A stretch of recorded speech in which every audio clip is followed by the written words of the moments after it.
G'day, I'm Sarah Williams, romance author and independent publisher at Serenade Publishing. Today I'm talking to hybrid author Clare Connelly. Welcome to the show, Clare. Hi Sarah, thanks for having me. No worries, you're a very busy lady these days, aren't you? I am very busy, but in the best possible way. Excellent. Can you just tell us a little bit about your journey to publication? Sure. So I have been writing since forever. I wrote my first full manuscript at 15 and submitted it to Mills and Boon, which is who I've always wanted to write for and who I've always loved reading. It was rejected, but I continued to write. I wrote a lot of blogs even when I was in high school, and the internet had just become a thing, which makes me sound very old, but it was, this great opportunity and to write about what you wanted and put it out there, and I loved it. And then we lived overseas and I continued to write even while I was working full time. But it wasn't until I was home with my two little guys that I really wrote again in earnest with the hopes of turning it into a career. And when I say that, I think they weren't real. They didn't feel like realistic hopes. It felt like a very, very far away, maybe sort of thing.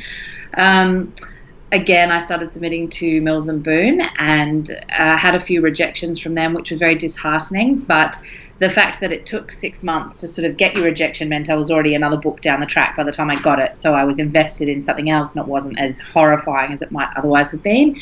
And at some point, I sort of, when my daughter was nearly a year old and I was about to go, or thinking about going back to work and to a job that I really loved, my sister and my husband said to me, you really should self-publish. And again, that was sort of in 2014, where it had probably been, self-publishing had been around for a while, but it was maybe at its zenith, I would say.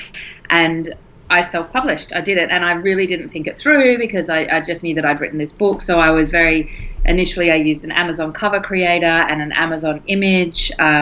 We were single income with 2 kids, and this was my hobby, so I didn't want to put any money into it because it felt almost like a vanity project. And so I did nothing. I didn't even have a Facebook page for the first 3 months. I did nothing to pre-launch myself. I just published. And then the thing with Amazon is you can track, you would know this, but to any of your listeners who don't, you can actually track your sales pretty much in real time. So you just can refresh that graph all day long and you can see little blips going. And about 10 minutes after it went live, I sold my first book. And we were watching Law and Order SVU, and I kept watching little dots go, and it was, I wasn't selling huge amounts, but within that first week, I was probably selling 20 to 30 copies a day, which to me was mind-blowing because I'd written it with no expectation of that. And so that sort of launched me into an indie career, which was incredible and fulfilling. But I continued to submit to Mills and Boon because that was my long-held dream. And it was in 2016 at the Romance Writers of Australia conference here in Adelaide, where I live. It was right around the corner from my house. I wasn't actually a member of RWA at the time, but I signed up so I could go to the conference. And I pitched to Jo Grant because I knew who Jo Grant was. And I thought, the opportunity, for anyone not listening, I think her title is something, I think she's executive head of acquisitions or head of editorial UK or something huge. She's and she used to work as a presents editor. So I think for lots of great Harlequin Presents writers. Anyway, I pitched to her, and 6 weeks later I had a 2-book contract with Mills and Boon. Yay! Oh my gosh! And of course it was at the Adelaide conference that I first met you, at the Newbies dinner. I know. So yeah, your career, you've gone traditional now. You've got your deal with Harlequin, and I've gone the other way. So, but that's exciting. Well, I have, because as I say, writing for Mills and Boon has always been my dream. Like seriously, for more than half my life, it's been what I've wanted, and I would have to say it's one of those rare, beautiful occasions where the dream has excelled my expectations. It's been everything I'd hoped and so much more. It's been utterly an incredible experience in every way, but I've got my toe in my indie stuff. I've slowed down how many indie books I can release in a year, but I'm still very keen to keep connecting with those readers of mine who have been with me from the beginning and who read digital only, and on KU is a big thing too. Yeah. So with Harlequin, you're doing the Dear line, isn't it? So that's the quite steamy or erotic side. Do you want to tell us some more about that? Yes. So they're super steamy, very sexy, but they are first and foremost Mills and Boon romances. So they are a love story, and I say that to everyone that they're quite hot, but they're not erotica, they're romance erotica, and there is a distinction there. So you can come into these books expecting everything you love about Mills and Boon, so that beautiful escapist romance, high fantasy, tension, angst, well written, tightly edited, with a happily ever after, but just a lot more sexiness and graphic sexiness, and a few swear words too, which is quite, that's a real 21st century reader thing. But as long as it's true to real life, I think that readers are quite enjoying that. Absolutely. And it's all contemporary, isn't it? You don't do anything historical? I'm plotting in a historical, because never say never. But I'd say at the moment my published work is category contemporary romance. Yeah, fantastic. And so you're still writing a little bit for indie publishing. You're still doing a little bit on your own. So is that different from the things you submit to Harlequin? Probably they're very similar, because of the way it all worked for me. I was really writing the kinds of books that I was hoping to submit and get published with Harlequin as an indie. So I did go a little bit off the reservation, but not hugely. I'd say there's a lot of overlap. And it's interesting to me now that I'm with Mills and Boon, I realise that a lot of my readers from the early days are your die-hard Boonies who love their Mills and Boons, and they obviously read my books and recognise that they're quite similar in the premise and the promise, and so they'd come across to me as an indie, which was really lovely. So there, but there is, of course, there's a different process to it, and yeah. Yeah. And you still design your own covers for your indie published? And I love that. I was a real, computer girl in school. I taught myself HTML. I do my own website. I love to do all that stuff. And it's a real pleasure to me to switch off my writing brain and switch on my graphics brain. And it's something that I can do when my husband and I are watching a movie. We find at the moment, what it's like when you've got young kids, we both tend to work after dinner, because that's just the way we have to shape our work days at the moment. So he'll be doing his stuff and I'll be beside him doing my stuff, and it's, but there is something romantic in that. It's everyday romantic, because at least we're together and we're chatting and we're sharing a laugh about stuff. But I can't write, obviously, while the TV's on, or edit while the TV's on, but I can do my covers. So I do like to tinker with them, yeah. Excellent. And you've been with your husband for quite a long time, haven't you? Since 17 or something? Yeah, I was 2 weeks. I was 18 and 2 weeks, I think, when we met. So it was a long time ago. Half my life. Yeah. Oh, so you've got your own central love story, which feeds into your writing. It's lovely. Yeah, he's my real life hero, and it's nice because we have been together such a long time, and we've had all the fun and traveled the world and done all the stuff, and we've sort of grown up together. Whereas I know a lot of people who get together quite young can grow apart, and that's fine too, because you have your sort of relationship experience and move on and find someone else. But no, we're very happy, and yeah, he's lovely. Excellent. And so for your Harlequin, that obviously Harlequin would promote your books quite well, I guess, for you. Where are you finding most of your sales are coming from? Are they international or based in Australia? It's all different. So what sells is some markets are leaning more toward ebooks, some are more toward print books. So, and I think the great thing about category romance is that there does tend to be this range of sales where you get, the 4 books that come out within a month will generally sell a certain amount, and that's just the way it is. They get their location in shop fronts; they're quite prominent. They've started in some Walmarts putting them near the register, selected titles, which is obviously an incredible place to be, like where magazines are, so that if you're there and you can just pick one up. So America is probably a big market for Mills and Boons, and but then so is the UK, so is Australia. It's all relative. And Mills and Boon actually sells every 4 seconds around the world. Wow. So they're a huge behemoth of publishing. They are. They've been around for such a long time. They're kind of that tried and tested model now, aren't they? They're doing something right. Right. Well, I found this really interesting that I think I've got these facts right. In the lead up to World War II, they were general publishers. They published everything. And then with the advent of World War II, paper costs became so expensive, they could only publish what was financially viable for them, and that was romance. They knew that, especially, and I was reflecting on this yesterday, that, particularly when there are bad things happening in the world, people turn to good things like romance, things that make them feel good, that are escapist, and that aren't going to bog you down in too much grief or heartache, and that are going to promise you that nice uplifting feeling at the end. So I found that fascinating, that their roots was actually more generalist, but that they, for financial reasons, moved into romance, and they just are the leading romance publisher in the world now. That's fantastic. So I think even for us who are indies, there is certainly something to learn from their model and to see what they're doing. And they've been around for a while. I don't think they'll be going anywhere, given, like you said, they are selling so well and so many people do love the romance. So.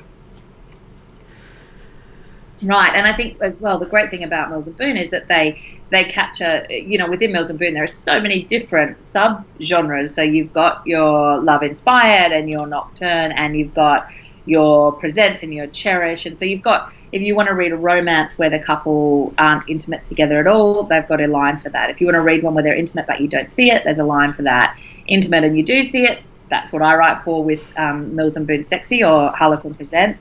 And then for the really, really, 21st century sort of reading habits, there's now Dare, which I think Mills and Boon has shown again and again that they're really good at keeping up with reader tastes, and I think that the Dare line does that very well. Yeah. Oh, that's fantastic. And I know you're a very fast writer, so tell us, how many books are you getting out a year, and what's your word count like? Sure. Yeah. Well, I am a fast writer, and I didn't used to be, so I suppose you could say I've trained myself to be fast. And it's something I've actually toyed with the idea of doing just for pleasure, is either writing a blog about this or doing some kind of thing, because I do think that everybody can learn to be faster. Not that I think it's the only way to write, but if you want to be faster, I think that there are things you can do. So I write 1,000 words in 20 minutes. So I know that I can do 3,000 words in an hour block, and that's consistent for me. So, but in order to do that, I have to get myself into the right headspace. So I do, I make sure that I've read up to where I'm at. So I'll read like the last 1,000 words of my story before I sit down to work. So that used to be, if I was at the gym in the morning, I would have it on the treadmill. So the last 20 minutes I'd sort of spend just quickly reading through, so that by the time I sat down at my computer, there wasn't any time wasted getting back into my character's mindsets. I could literally go. I also find that reading my book right before I go to bed, so I always email a copy to my Kindle, and I'll read for sort of 10 minutes before I fall asleep, so that I don't know if I have no scientific basis for this, but I feel like it percolates in my mind all night, so that when I wake up in the morning, quite often I'll try to write before the kids get up, and I'm ready to go. I'm itching to go. It's like my brain has just been in stasis overnight, and I'm locked and loaded for words the next morning. So my writing speed has probably come out of the fact that writing at the time when I first started doing really well as an indie, my daughter was 1.5 and my son was maybe 3, and it was very hard to get writing time, and so I knew that I had to make every minute at the keyboard count. And now I write for Presents and Dare, so 2 different Mills and Boon lines, and also my indie book. So yeah, it's a consistent output for me throughout the year. Wow. So how long does it take you to finish writing a category, do you think? Yeah. So I should say as well that I prefer to write fast, that when I write fast, that's how I feel I write better. So I feel I write a more page-turning book when I write it really quickly. So it's not easy. And when I'm in a book, I'm a nightmare because it's all I want to do. I wake up and I write, and then I juggle things through the day, and then I write at night. And I, pretty much like my husband will come to bed at midnight and be like, I thought you went to bed 3 hours ago. And I've sort of sneaked off just to do some writing. But I sort of 1 to 2 weeks. But with that being said, there's a lot of plotting that goes in before that and a lot of editing that happens after. But the actual just get it on the first draft, which can often be quite different looking to how the book ends up, I like to get it out as fast as I can. Yeah. And do you use Scrivener or a Microsoft Word, or is there something you use? I'm a Word girl. I see the appeal of Scrivener, and I've got friends who use it, but for what I write, which is very linear, I tend to think Word works fine for me. But I'm a product of, I wrote the first probably 20 of my books on a computer that my husband bought for $80 secondhand from his office. I'm very much this is what I've got, so this is how it works. It took me years to sort of beef up my systems and get a proper backup happening. It's fantastic. So obviously we said about Romance Writers of Australia, how we both met at that. So did you sign up and join? I did. Well, I did. And, it's one of those things where now I say it's do as I say, not as I did, because I didn't join the RWA, and I can't complain because I still managed to do what I did, but I can see now how amazing it would have been to have this support beforehand. So yeah, it's an amazing organisation. I don't know, 700-800 members. It's quite big. I know there's about 700 in our Facebook group, but there's lots of support for wherever you're at in your career, and it's very nice too that the people who have been around forever and really successful, New York Times best-selling or USA Today, take the time to come back and sort of mentor and give the benefit of their experience to newer authors. So it's a really lovely community to be a part of, that's for sure. Yeah, it is. Will you be going to conference this year in Sydney? I will be going to conference this year. I'm really looking forward to it, and one of the reasons is that I'm so keen. I'm keen to go for a heap of reasons, but Kathleen Sheebling, who is the executive editor of the Dare line, is coming, and I've never met her. And seeing as she has to cast the final eye over all my books, I thought, well, that'll be nice. At least you don't have to pitch to her, though. That's right. That's fantastic. Down to pitch for fun. You could. So what have you got coming out next?